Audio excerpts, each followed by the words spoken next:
And we are live. It is Monday night, and here we go. So, if you're on YouTube, please hit like and subscribe. And now, don't know if you know this, but we are also on Spotify. So, if you're going to work, give us a listen. Now, tonight, we're doing something a little bit different. We are talking about who has the biggest flop. There's no hidden meaning in that. We are all tonight bringing something to the table. We're all going to chat about something.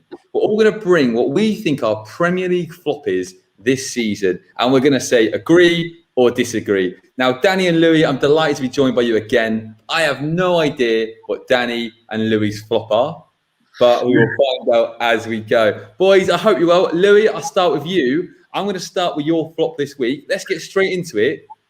What's your flop? What do you think is the biggest flop this season? I think it's got to be Arteta, really, and Arsenal in general. I think they're 9th maybe at the moment, but could easily be 11th, and they've been there pretty much all season. I think that's I don't know the highest they've been. It's probably 8th maybe, apart from like the first 3 games. And I think he's got away with it really. If they're lucky, the Europa League is one of the easiest competitions to get to the semi-final of. Otherwise, he would have been out the door a while ago, I think. And if there were fans in the stadium, I think he definitely would have been sacked a while ago. They've had two really, really bad runs, I think, and they don't really seem to be getting much better. I just think if it was maybe someone who wasn't under Pep for 2 seasons and he's kind of got this in the bank for some reason, I think he would be looked down on a lot more than he is currently. Wow, here we go. Then that is a big one. Mikel Arteta, flop. Danny, let's get straight into it. Agree or disagree with that? Gonna have to disagree, I think. Oh, okay. Why is that then? I don't know. I feel like we've just given Arteta. It's easy to laugh at Arsenal this season, but I think he came into the job December 2019, I think it was. So he's only less than a year and a half, and he inherited a team that were 10th at the time. So if anything, the progress is there up to 9th or 8th. Clutching. Clutching massively there. Yeah, go on. An interesting stat I saw, which you probably wouldn't guess. Arteta's win ratio is just over 50% at Arsenal. So I think he's had just over 80 games, and he's won over just 40 games. You could argue he's stat padding in the Europa League. That was going to be my point. Exactly. Yeah. And it's delivered the FA Cup, beat Liverpool in the Community Shield. I know not many teams care about that, but if you win it, you really care about it. It's the biggest thing going. And he's gotten to a semi-final again to Europa League. Again, Europa League, they should be expecting to get there anyway. But I think this could be a start of a very good few years for Arteta and Arsenal together. Do you think that? That's interesting, because one thing I throw out there is with Arteta, who's he made better? Because I looked at the team recently. We've got Callum Chambers now at right back. We've got Rob Holding. We've got Gabriel. We've got Tierney, obviously. But he's bought those players in. He bought Partey. Tell me, Louis, do you think he's developed any players at Arsenal, or are they going backwards? Well, I think Saka's obviously improved, and Smith Rowe. But I think with young players, they're naturally going to get better anyway. I think certain players haven't really pushed on or improved or even got worse under him. Partey, I know he's been injured for a bit, but he was meant to be, second coming of God. And what does he do? He hasn't really done much. I was reading about they're going to buy your player Bissouma to bring out the best of Partey, but I thought that was the whole point of Partey in the first place. So I don't see any progress, to be honest, with Arsenal. I just think sometimes they'll play quite well, and most of the time they'll just be horrific. And I think he's just got a lot of slack, basically. Yeah, I think that's got quite an interesting point, isn't it? I think with Arsenal, the one I would say to you then, Danny, is you're saying you're pro Arteta. What are different about Arsenal? Like Leicester, for example, Arsenal are a bit of a weak team, aren't they? They play a top 6 team away, they probably lose. They play a top 6 team at home, maybe they get a draw, they might nick a win against Chelsea. I think they've got a good record, and against United recently. But what are Arsenal? Why are they different under Arteta? Emery was quite hard for the fans to connect with, I feel. Whereas Arteta, maybe the whole Pep thing. But what are different about Arsenal now than 2 years ago? Yeah, there's nothing massively different. I just feel, it's hard. It's hard to say really. There's not much different about them, is there? But how to say, like, none of us are Arsenal fans. We can't speak that passionately about it as I imagine they could. I don't know. I just feel like, and you remember you say about losing to the big 6 sides as well. Towards the end of last season, they beat City in the semi-final of the FA Cup, beat Liverpool, who were already champions by then, so maybe it doesn't count for much, but still beating the champions.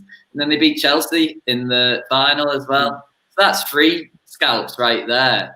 So, but I do feel like when they do come up against good sides this season, like they don't have the team there to really like mold together to go like one team against another team. Against lesser sides, particularly in Europa League, they've got enough individuals of like raw talent who will be able to see off like the game. They're like Aubameyang, Lacazette. But then you look at even the young players coming through, Saka, Smith Rowe. I think there's a lot of potential there for them to carry and kickstart into next season and maybe make a challenge for Europe. Yeah, I think it's interesting because I look at Leicester, who are third, obviously at the moment, having a good season, and they've been progressing under Rodgers. He's really sort of developed the team there. And I look at that Arsenal team, and Lou, I'll put this to you: out of that Arsenal team, who would get into that Leicester team? Who? I mean, and this is what we're asking for. We talk about Arsenal as a Super League club. They should be one of the big boys, as we said. Who would get in that Leicester team? Tell me one player. I'm struggling top of my head to think. And even Saka's potential. I mean, don't get me wrong, I think he'd be a very good player, but would he get in now? Go on, Lily, I'll put it to you. Yeah, well, I think I've got a lot of Arsenal friends, and the one thing they say to me is like, well, do you think is our team a top 6 team? And maybe there are probably 5-6 squads which are better than Arsenal's, but my point is that they haven't even challenged. Like you can West Ham have got a worse team than Arsenal, and they're having a much better season. I think, you can say their players wouldn't get into Leicester's team. Maybe Tierney. I mean, Aubameyang would get, and he's not playing that well this season, but he would still get in the team. Yeah. Do you reckon? At the moment, really? Yeah, when Iheanacho's in the form of his life. Yeah. It's a bit unfair. It's a bit unfair, but go on, go on. But I think he would get in eventually. But I think they could be doing better. Brendan Rodgers has progressed those players. Harvey Barnes wasn't a good, he was like a well-known kind of championship player on loan from Leicester, but he's made him much better player. He probably would be in the Euros if he wasn't getting injured. Iheanacho's improved now. That left James Justin. Who had heard of James Justin? Literally signed him from Luton. And the guy, I mean, he was in everyone's fantasy football team. I know he wasn't in yours, Louis, because you used to. He turned Justin into Roberto Carlos. He was the form of his life. You had Pereira for his injury. You've got Fofana. I mean, that guy, and you look at Saliba, the same team as Fofana. Fofana is now, talked about as one of the best centre backs that apparently Manchester United now want him. You go across that Leicester team in Ndidi, Tielemans cost a lot of money, don't get me wrong. Barnes, Rodgers I don't understand with Rodgers, and maybe I'll come to you about Danny, obviously Liverpool. And we talk about flops here, is Brendan Rodgers just massively underrated? No, like you've seen his trajectory throughout his career. Like at Swansea, everyone thought they play really good football. Came to Liverpool, didn't work out for him as such, but he still had that mad title season run. Mainly down to Suarez, I would say, but he's got to take some credit. Then going up to Celtic and win it, and doing the treble countless of times, and then going to Leicester. Like, obviously they had already experienced Champions League football. They'd won the Premier League, obviously, but he has taken them to that next level. I think like the Leicester side now is better than the Premiership winning side back in the 2015-16 season. Perfect. Yeah. Yeah. Yeah. No, I think that's a good point. I think he does a very good job. I'll tell you what. I'll ask that question. If Brendan Rodgers was to take over the Arsenal, okay. First of all, Louis, should Brendan Rodgers take the Arsenal job?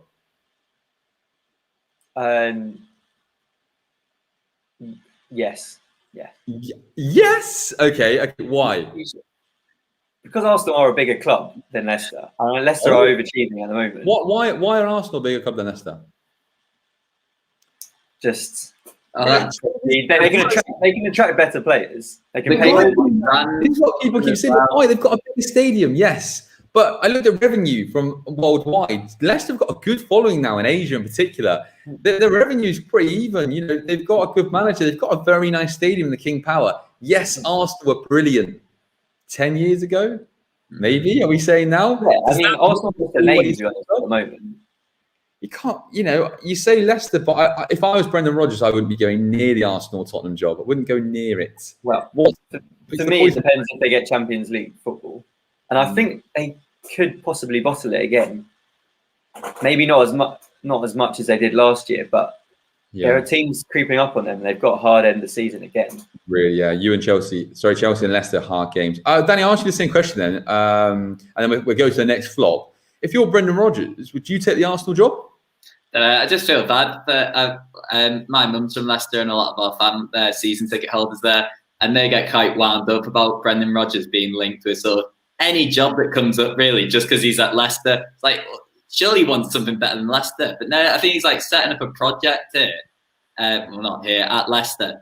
And he's looking to build on something. Like they should definitely win something under him, like whether it's an FA Cup or I don't know, if they qualify for the Champions League, let's say, and then maybe drop down into Europa League. They should definitely be looking to win that if they enter the Europa League at any point next season. But yeah, just feel bad for them because it'll just be endless rumours about, will Rodgers go for this, that, and the other. Yeah. Well, it shows it how far they've come as a club. I mean, unfortunately, in the Europa League, thing with Leicester, they need someone in there who's a bit nasty. Leicester are quite a nice team, aren't they? Let's be honest. They're quite a nice to watch on the eye. They play good football. Didi Tielemans, and they just need to sort of maybe that's something else, a little bit of a different plan. Because Europa League, they got caught out at home and they've been a bit leggy. And everyone forgets Brendan Rodgers. There are a lot of injuries as well. But I can understand why your family in Leicester think that. I mean, I think he's done an amazing job. I wouldn't go near Tottenham or Arsenal. But that's going to keep his first flop. Danny, Louis said Arteta out. Is Arteta a flop? Yes or no? No, not yet. Okay. I'm going to say yes. So it makes it 2-1. But it's not a full house. So we've got to get a full house to make it the biggest flop. Okay. So we've got 2-1. Right. I'll go next and then you finish, Danny. Okay. Nice. Because I've just been itching to get this one out. And this is controversial. I know it's controversial, but we're going to go. Right, here we go. I'm going to show it. Bielsa, flop. Leeds United, flop. They will get relegated next season. I've said it on here. Unless Barnsley get promoted or Swansea, which might make it a bit harder for promoted teams, Leeds United, May the 3rd, 2021. If you're any Leeds fans, I'm sorry, you're getting relegated next season. And I'm going to tell you why you're getting relegated next season. I am so sick of hearing, Bielsa's done this incredible job. Can we just stop a second? Leeds have an amazing fan base. They had an incredible wage structure. They got promoted from the Championship. Congratulations. 3 teams every year get promoted. They lose over half their games. They conceded more goals than they score. They have been caught out. In the last 8 games, they haven't scored in 5 of them. They just lost. I know they just lost 2-0 to Brighton, so they're a bit biased. But they've been caught out. If they don't have Rafinha, they are not really that fun to watch. They don't score goals anymore. Bamford's dried up. But obviously, this is how I feel. Let's start with you, Danny. Is Bielsa a flop?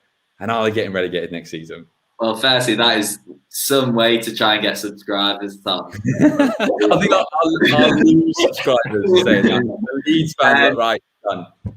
It's so bizarre because you get these like big managers, Poch and Guardiola, just saying like Bielsa was like their mentor. He's unbelievable. Like Pep's flown out he's never worked underneath Bielsa before, but there was a story of Pep flying out to Argentina to just meet him and like talk football, get advice. And he might have the best brain going in football. And apparently he's absolutely obsessed with it. But you just don't see the results. I think his best honour is the championships, maybe, and with Leeds. And he got bronze at the Olympics with Argentina. Other than that, I'm not seeing anything, really. Yeah. I'm happy you said that. Louis, are you going to give us a full house? But we'll do the verdict after, or are you going to stick up for your man, Bielsa? Well, I think flop is harsh, but I do agree that there have been many Premier League teams who have come up and have had a better season than Leeds have, and they haven't had the same praise. Sheffield United last season, they were in a Champions League race until maybe 6 games to go, maybe even less than that. Game 29, they were in the Champions League slots. Yeah. So I know they do play good football, and it is exciting, but they also get battered quite a lot as well. So I think people say it's good football. The last 8 games, obviously, the amazing manager that Bielsa he's obviously tried shutting up shop, and they can't score goals now. And I know a lot of Leeds fans, and they think they're unbelievable, and they think Luke Ayling's going to be England #1 when he's probably the 8th best right back in the world. 8th best right, sorry, in England. Bamford, really, he gets any award going in Bielsa's names. Am I missing a trick here? And tell me, Sheffield United, you said, I was going to say actually, were better. Could Leeds get relegated next season, Louis? If, let's say, Rafinha went to Liverpool and they just replaced Rafinha, could Leeds get relegated? They definitely could get relegated. I don't see why they couldn't. I think which happened a lot of times with Bielsa, their teams, it just gets burnt out by the second half of the season. And I can't remember who was the reporter, the woman who said that on BT Sport or something, saying they were not a bit lucky last season that the kind of pandemic break came when it did, because then they had that big break when they were kind of running out of steam a bit. And it seems to be happening again. I know, they're safe, there's not really anything to play for, but I think it's been a recurring theme with Bielsa's team that they just kind of peter. Yeah, just burn out. I agree. And Danny, what do you think about that? Do you think that maybe they could get relegated next season, or do you think they have enough? Oh yeah, definitely. I think in my prediction for the Premier League at the start of the season, I think I put Sheffield United in the top half. I just thought they'd kick on and pick up from where they left off last season. Obviously, that hadn't happened. There's an interesting point, and there's a bit of nerves around Leeds at the moment because Bielsa's contract is up in the summer. Apparently, he's just he doesn't want to chat about it at all until the end of the season. Yeah, and people just saying you could we're safe now. We're not going to get relegated. You could start negotiations now. But he's quite stubborn apparently, just saying no, hang on. Yeah, did you see what happened yesterday? He came out and apologised because he can't speak English with the players, and he came out and yesterday he was apologising that he should learn more English and he hasn't, and he doesn't want his translation getting lost. And it seems to me that he's done an incredible job, but there are always question marks. Does he want to be here? Does he really? If you're happy, like you say, you sign your contract, you do another year.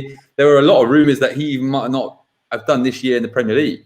So is that a little hint that maybe he doesn't fancy doing next season? And if he gets out now, he leaves as a hero. If he stays next season, and you get that little bit of a dip, and home fans returning isn't always a good thing. You go 1-0 down at Ellen Road as a home fan, and I'm not saying they get on the backs, but it's not the nicest of fans, I would say. So I watch this space. I reckon we could see a bit of fireworks. And tell me about Rafinha, Danny, heavily linked with Liverpool. Would you like him if a Mo or Mane were to leave? It all depends, doesn't it? I think this summer's just going to be an absolute carousel of transfers, and it'll just take for one player to be sent one way, the other X, Y, Z. Don't know really. Can't really call it. There's worry. We're looking to get backup for Salah because there's a bit of a worry that he's going to get called up to the Olympics of Egypt. And he'll miss the entire pre-season, and I think he'll miss pre-season, any sort of tours, and maybe the beginning of the league, depending how far Egypt go. Yeah. Okay. Yeah, that's not great. But I suppose though, don't want to move it too far on. But I mean, has Mo Salah ever been injured? I mean, literally at Liverpool, I swear he plays every game. He's there. He takes penalties, never misses them. He scores like Mane had that huge drought. He's so consistent. If Liverpool were to cash in, I don't want to go too much off topic, but that is a huge gamble, no? Huge gamble. What for the team? For Liverpool. But I think Liverpool. Yeah, we'd need to have someone to come in straight away and fill that void of 20 plus goals a season. Yeah, 20 plus penalties. Yeah. And it just see what we do with the, 150 million we get for him, maybe 120. Yeah, in a COVID world, probably 120. Yeah, you're right. And it sounds a lot of money, but if I said to you now, right, go and find your replacement who's going to tick all those boxes, you said 20 goals, taking penalties, be assured, that's going to be a tough ask, I reckon. And sort of Rafinha, is he good enough? Louis, what do you think on that? Do you think Rafinha, let's say Chelsea, would you take him? I don't think we need we've got enough players like that now. We just need a striker. That's it. Nothing. Hey, you got Werner. 10 goals, 10 assists this season. That's the first time a Chelsea player's done their debut season since Hazard. And he's won like 7 penalties. He has missed a lot, but we just seem to play better with him. And he's a good player. He's just missed a lot. And I think he's shown in the past that he can score. And I think it was just needs to get a rhythm going again. Maybe signing a striker might take that off him, take the burden. Patrick Bamford's contract is up in summer next year. Is it? That'd be an interesting one because, and to get back to our Leeds, surely they need to get a second striker as well because he's been so isolated. And one thing I want to also say, if they do get Rafinha, they need some centre halves as well. I mean, Cooper, I know they say about Koch, but they've got a lot of question marks. And if Bamford were to leave, but then again, is he good enough for a top 10 team, top 12? If Leeds were to slip, I don't know. Leeds is his level. Yeah, I think you're right. And also, he was benefiting when Leeds was like really open, weren't they? And obviously, once you start like for Chelsea, that's another example of Chelsea. They're playing 3-5. I know it's not 3-5-2. You're playing 3 at the back with wing backs. Makes it much harder to score. Yes, you're keeping a lot of clean sheets, but Chelsea aren't scoring a lot of goals either. No. So that might, hurt. It's going to hurt strikers, isn't it? And that's going to hurt Bamford at Leeds now, and obviously Werner. Okay, number 3. Let's move on. The verdict. Here we go. We're going to get a clean house or not? Let's go. Is Bielsa a flop? I think I went to so Louis, you first this time. Is Bielsa a flop? Yes or no? Gonna have to ruin it early. No. No, Danny, is Bielsa a flop? Again, not yet, but at Leeds, he's not a flop. But I think his career has been a bit of a flop. Like people say, our honours and titles don't matter for everything, but you need to get something under your belt of note. Yeah. No, I agree. Okay, and last one, I don't think you'll agree with this, but will Leeds get relegated next season? Danny, start with you. Yes or no? Nah. No. Louis, yes or no? No. I also just like to quickly make a point. You said about him not speaking English, saying that as a 3 fluent Spanish guys here living in Spain for the last few years. Hablo español. Let me just clarify that. If I was on $100,000 a week, okay, he's a manager. If I was on 60 grand a week, trust me, I would be speaking Spanish. You'd have the best translators. I'd hope that. And he's watching hours and hours and hours of football. Apparently, he watches 10 games a day or something like that. If there's any football, he will watch it. Does he not watch defending? because his teams can't do it. What's he watching? His teams lose over 50% of games and they concede more than they score. So he's obviously not watching the right teams, is he? Is he He's going to have so many downvotes and dislikes from Leeds. I know, and I can't wait. This is going on Twitter later. Any Leeds fans, your manager's flop. But I got outvoted. I got outvoted 2-1 there. So Louis had a 2-1 in his favour. I had a 2-1 against. So Danny, this is your chance to either clean it up, all three, or flop, all flop. Let's go. And what's your flop? Tell us. My flop, which we'll all be familiar with, was the game yesterday between Manchester United and Liverpool that didn't go ahead. Not a single ball kicked except from the supporters on the pitch. It wasn't great, really. I was looking forward to the game, but in the name of United fans protesting, you've got to stand with them. And hats off to them for doing what they did. I don't think they planned to storm the stadium, unless they had some insider stewards being corrupt. Rumor. Yeah, a bit like the old US Capitol takeover. Yeah, Capital, right. Come in. But then, I back United fans. Obviously, they had a couple bad apples that caused some violence. I think we've seen the images of the steward or police officer, not sure, that had quite a nasty scar going down there. But hey, it was probably more dramatic than the game would have actually been. This fixture's been a flop in recent times anyway. And it sort of made up for the flop that was the Line of Duty finale. No spoilers, but it was a flop. At least some drama for the Sunday evening. Yeah. Yeah, no, do you know what? I couldn't agree with you more. If you're listening, any Line of Duty fans, I'm sorry because I feel for you, because I did also nearly cry last night when I thought it was over. So I apologise to the whole nation. 50 million people wasted. That was the biggest flop. As a vote. But I think you got a good point there, and I'll pass to Louis in a sec. Manchester United versus Liverpool. There's a real problem with that fixture, isn't there? The problem is at Anfield, Liverpool are too good. And Manchester United just park the bus. Then when you get to Old Trafford, it almost seems that Liverpool are happy for a 1-1 draw, 0-0. It's a very, very interesting flop. Louis, what do you think? Manchester United versus Liverpool, is that the biggest? Is it a flop of a fixture? Does it always disappoint? 100%.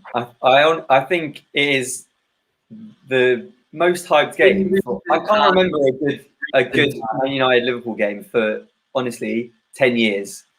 There was one where Mata scored a good bicycle kick or 3-0 where they play Liverpool off the park. But let's forget Ben's bicycle kick as well. Thank you. Yeah, the games aren't that was probably a standout one, and that wasn't great. Compare that to the North London derby. Every time it's a good game. That's the best fixture. The best fixture in the league. Chelsea Arsenal have been a lot of good games over the last 10 years as well. Chelsea Spurs have always half decent. Maybe not so much this season, but usually pretty good. Even the Merseyside derby is way better fixture. Even Liverpool City has had even if they haven't been high scoring, which some of them have, especially in Champions League. They have just been good contests. That's some of the best draw 1-1 draws or 0-0s I've seen that game. Yeah. I think it's just down to the occasion of it all. I think it's historically the biggest fixture in English football. I think the occasion gets too much for it, especially with fans in there getting riled up, and then no one wants to make a mistake, so everyone just sort of stays it. I put that to the El Clasico. Always delivers. They're not worried about losing. They just want to. It's too. They wouldn't be allowed to sit back and defend in those games. They've got to go for it. And I think Liverpool and United, they're almost happy to get the fixture out of the way. They just think, right, don't want to lose this game. Let's just take that as a draw at least, and then we'll just move on. Yeah. And I think that's kind of the problem with it. I think you're right. No one wants to lose. It's too much pride on the line. It's two cities, so much culture, so much about the cities, and so much pride. And I think there's definitely a good point to that. Get the fixture, draw. But then Manchester United managers have lost their job because of that. I think of Louis van Gaal. I think of Jose Mourinho. I know Van Gaal had some good wins, but Manchester United fans will never accept to park the bus at home at Old Trafford against Liverpool. That just can't happen. But I think you're both right. Let's be honest, it is boring, isn't it? Every time I go to watch, I'm like, what am I? It's 90 minutes you can never get back. It's going to be 5-5 in 2 weeks' time now. Yeah. Well, do you know what's really interesting actually is that the FA Cup game finished 3-2 to Manchester United at Old Trafford, but it felt like there was a few injuries and Liverpool had a few changes to their centre halves, and Klopp was like, right, I'm going to let this team go out. And actually, because he did that, but then I suppose he lost the game, didn't he? So there you go. But it was a bit more fun to watch and a bit more of an actual one to look forward to. The FA Cup, yeah, the league. I completely agree with you. Well, this could be the first clean house. So, Louis, I'll go with you. Is Manchester United versus Liverpool a flop? 100%. Yeah, and I'm gonna make this a clean house. 100%. It is the worst fix. Oh, well, let's calm that down. Maybe Burnley, Crystal Palace might be better. But it's the big. Overhyped. Yeah, Overhyped. Yeah, overhyped. Yeah, but then it is hard to put your finger in it because even if it's overhyped, some games still will deliver. Like you said, El Clásicos, they deliver. Is it down to maybe not football? Is it just because both cities just can't lose? Is it the fear of losing? Yeah, possibly that. You just don't know you don't know what like the atmosphere is like in the clubs beforehand. Like, God, it must have been like a pack of nerves yesterday, like just being trapped in their hotel rooms because they probably thought that the game was still going to go ahead. Like, because it's just going to be a short delay. Now they're going to have to go over it all over again, whenever it may be. Yeah. Strange. Why was that not tonight? You'd have thought surely they'd put it on tonight. When's that game? I reckon I've got a sneaky feeling they'll let Man City play their next game, and I've got a really weird feeling they might give Liverpool the win as a this can't happen. Well, when are they going to play it? They can't. There's a midweek or something. I think when the FA Cup finals on, Liverpool and United. They can move one of the fixtures, like United have got West Brom or something like that, or Liverpool have got West Brom. I don't know. I read something. They definitely could have played it tonight. I feel like they haven't because United are supposed to be going off to Rome on Thursday. But if they're 6-2 up, it would have made the game more interesting. Yeah. I don't know. You think nothing will happen? Just quickly, we'll finish on. You don't think United will get anything at all? No fine. No. I know, I don't want to say Brighton at the pitch invasion 1996 and they got 2 points deducted. If fair is fair.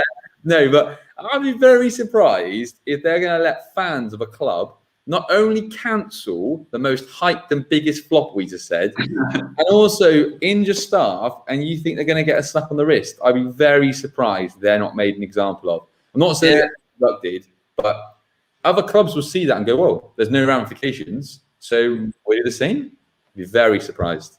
But it depends where it comes from as well, whether it's the Premier League, the FA, or Greater Manchester Police. Yeah. They may want to rest the day. And I think also because it's a big time because Man City I'm guessing now one more win, the title's theirs. Yeah. So they're going to do there as well. But I suppose watch this space. And I love this podcast. It's funny because we're always like, right, on a Monday, what should we talk about? And then something like that happens yesterday. Sorry, on Sunday, then that happens with the Super League. It's amazing. Right, boys, there you go. We've done it in a pretty good time tonight. We've got our biggest flops. Danny, you have got the biggest flop. No, no puns intended. I think you're right. Louis, you came second there with your Arteta is a flop. And unfortunately, Bielsa looks like he may be not a genius, but he's not a flop. Boys, lovely seeing you. See you again next Monday and have a good week. And massive thanks to those that listened on Spotify now. We're now on Spotify and YouTube. Please smash like, hit subscribe, and we'll see you soon. Cheers, everyone. Nice on that. Cheers.